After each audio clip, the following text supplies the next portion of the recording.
For much of Jewish history, for the ancients, Torah was oral. It was something that you heard. It wasn't something that you read. You heard someone say it or sing it. And because of that, it meant that our ears were tuned differently to Torah.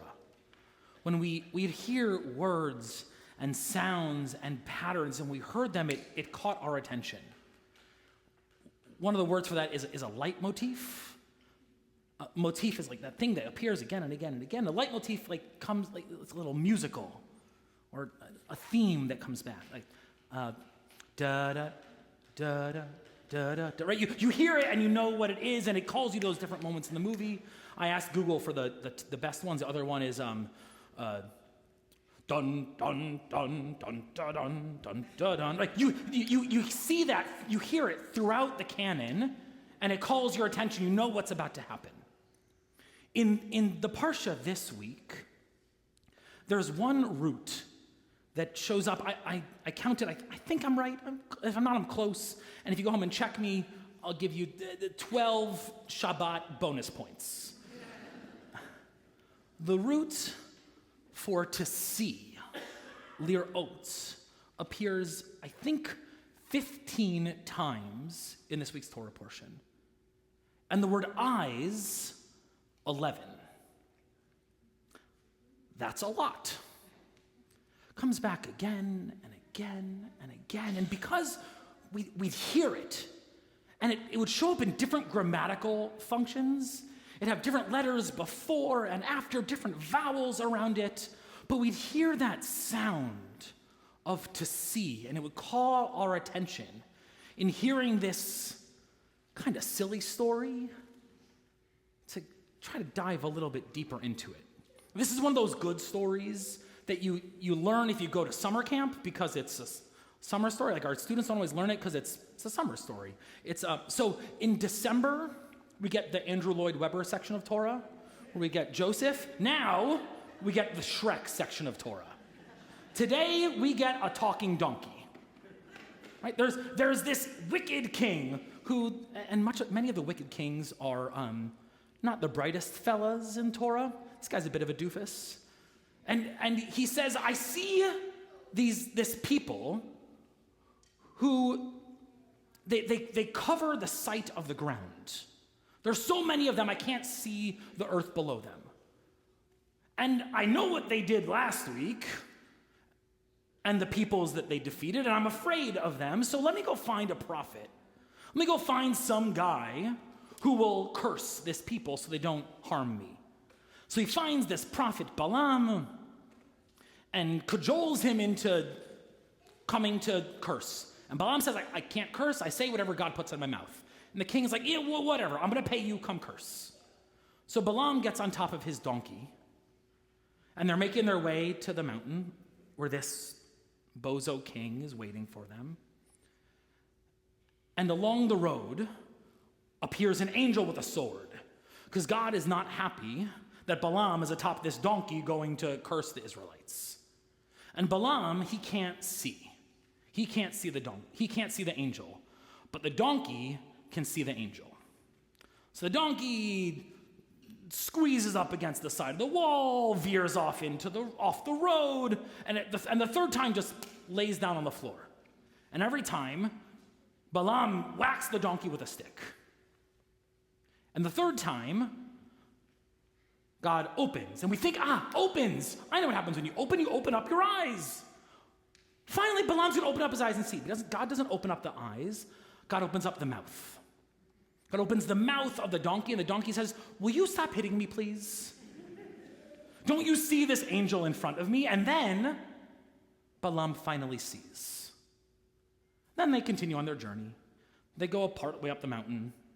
He sees part of the people. He does a little ritual. And then he goes to curse, but God puts words of blessing in his mouth. And the king says, no, I paid you to curse, not to bless. What if we go higher up the mountain? Maybe when you see more of them, then you'll curse them. So they go halfway up the mountain. He sees half the people, does a little ritual, sacrifices a bunch of bulls, and then is ready to curse and bless. Finally, they go to the top of the mountain. He can see everything. And this time, he turns to the wilderness. He doesn't need the ritual. And he sees differently this time. The Torah describes Balaam in this moment as shtum einaim, which means, if you look in the blue book under you in front of you, you'll trust me. You can go, I don't remember what page it's on. You have to flip for a while. Literally, the words mean whose eyes are closed. But the translation says whose eyes are true. And now, the word for to see shifts. It's no longer lir oats, resh aleph hey, to see. It's chizah. It's vision. It's like that seeing that's beyond seeing. It's to see something, but not just with the eyes. His eyes are closed, but he sees. He has vision. And not like optometrist vision. He's got prophetic vision.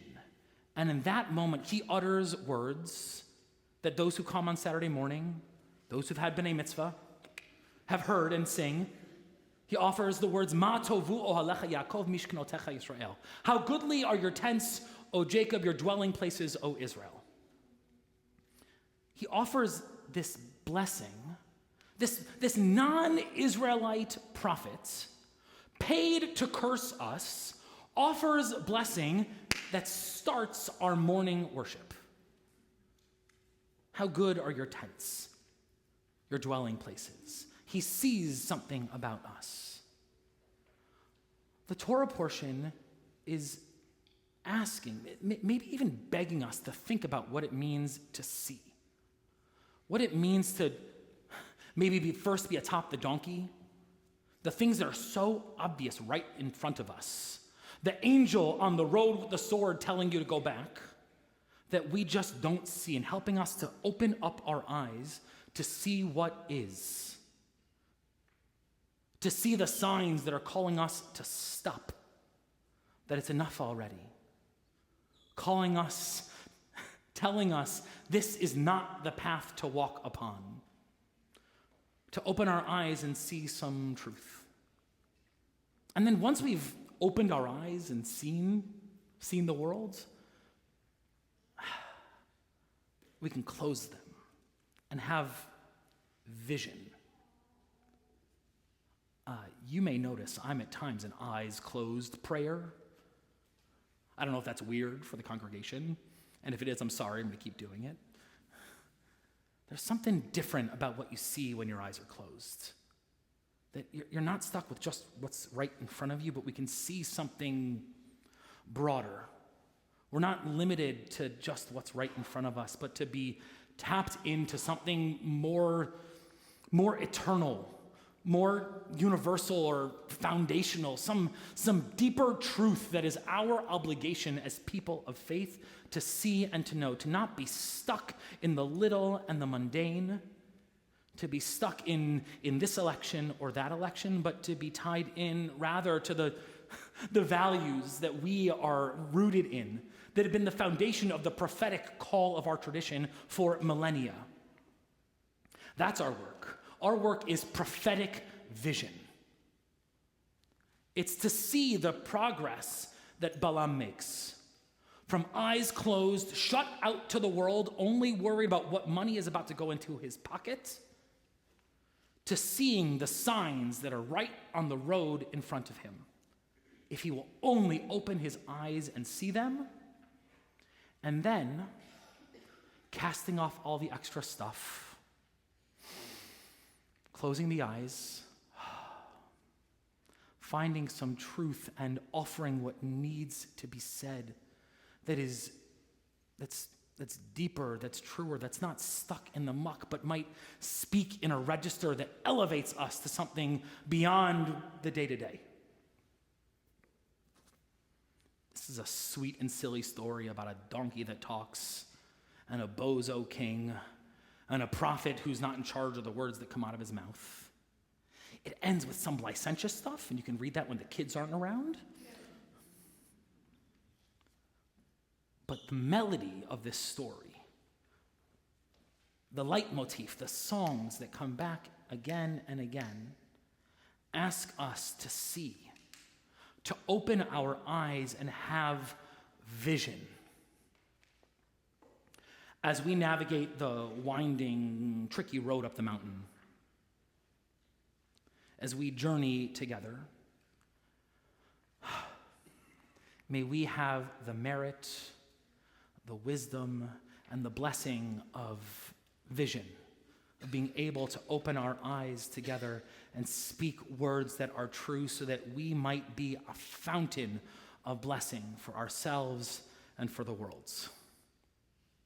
Kain Yehi Ratzon, may we be worthy of this Torah, and may this Torah be worthy of coming true. Shabbat Shalom.